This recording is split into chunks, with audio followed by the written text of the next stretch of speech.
Hi, my name is Haley Tuttle, and this is my presentation for our second research paper, which focuses on how having a business continuity plan can either help or not having one can hurt a company. I chose to focus on Delta. Delta had a major crisis due to not having and due to not having a BCP.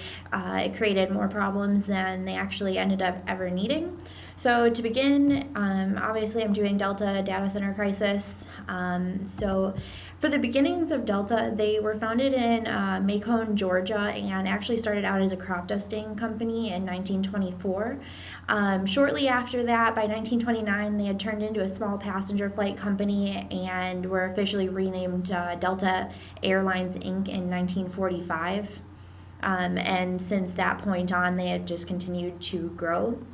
So basically, with that growth, they needed a better way to be able to allow people to book flights, and that was where their booking system came into play in 1962. So it began with an electronic Sabre system. This system allowed for instant reservations through a computer working in conjunction with IBM. And by 1964, they had created the Deltamatic reservation system, which was just a bit more refined compared to the Sabre system that they had began with.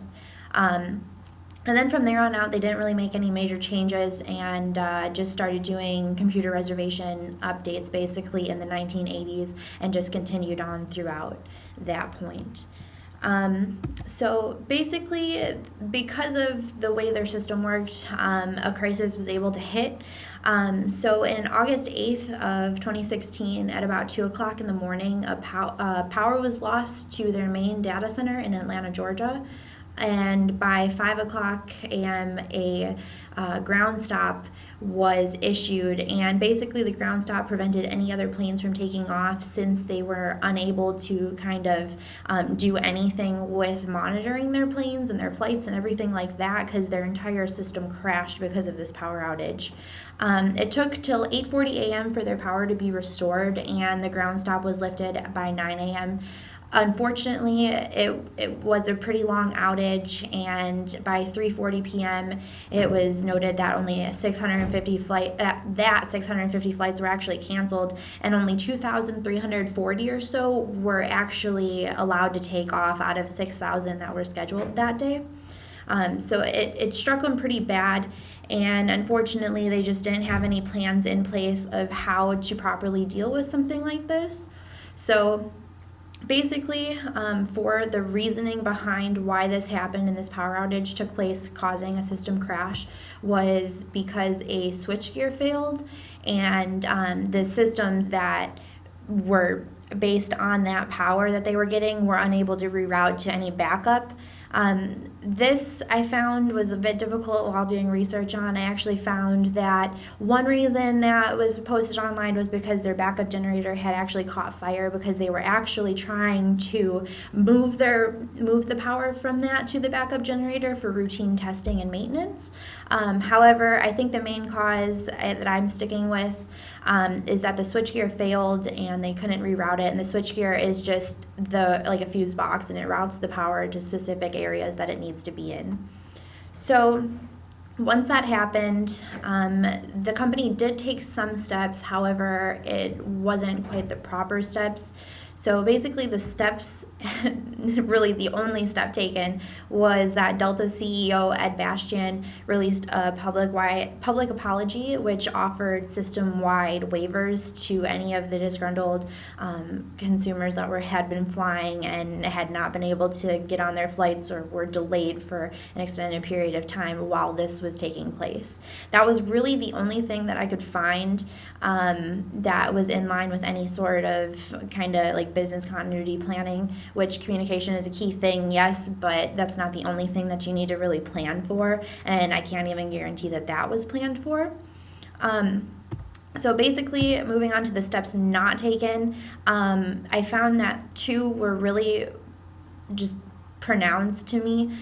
So first, their Deltamatic reservation system, as I had noted before, in the 1980s is when they've just been doing continuous updates basically on it.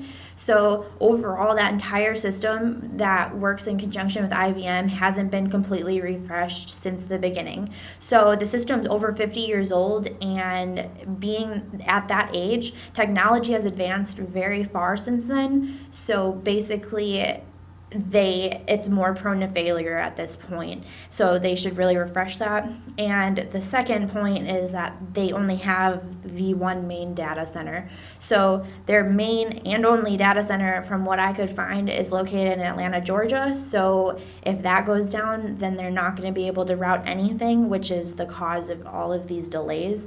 So really, if they were to properly plan as their business grew, they would have had a second data center at least for their size, and multiple ways to back that up, whether it be through generators or the like. So they really did not plan for anything like this.